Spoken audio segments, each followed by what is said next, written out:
qu'est-ce que tu attends au niveau de la coupe? Jusqu'où tu es prêt à aller? Jusqu'à quelle longueur tu acceptes de couper?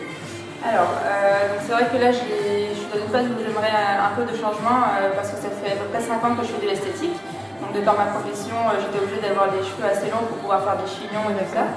Et donc là, je suis en reconversion, donc je vais être amenée à faire des présentations devant des personnes plus ou moins importantes pour mon avenir. Donc c'est vrai que j'ai envie de changer. J'aimerais quelque chose de plus adapté.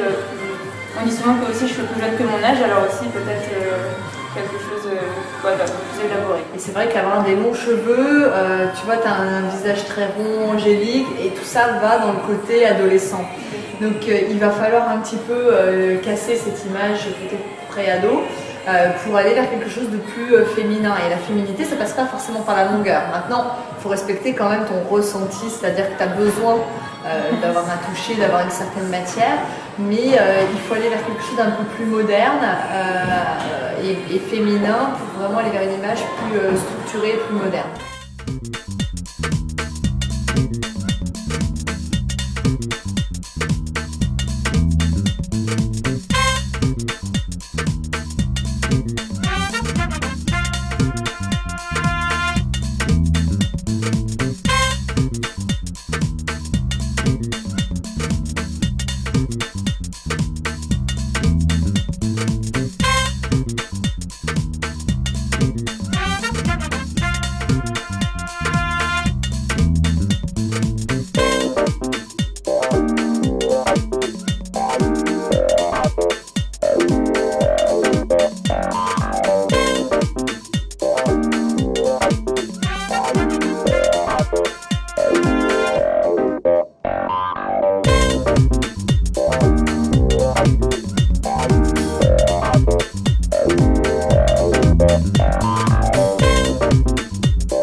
Comme je l'ai expliqué tout à l'heure avec Caroline, on est parti sur une base de carré plus structurée pour intensifier les traits du visage, avec un dégradé assez fluide pour faire ressortir la permanente. Ça permet vraiment un coiffage souple avec les doigts et belle mousse, ou pour travailler un petit peu à la brosse, comme j'ai fait pour donner un effet un peu plus rond au niveau de la matière.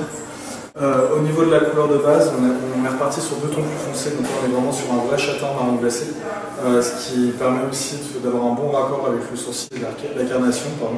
Le teint ressort beaucoup plus, il y a plus de luminosité avec l'œil, le fond de l'œil.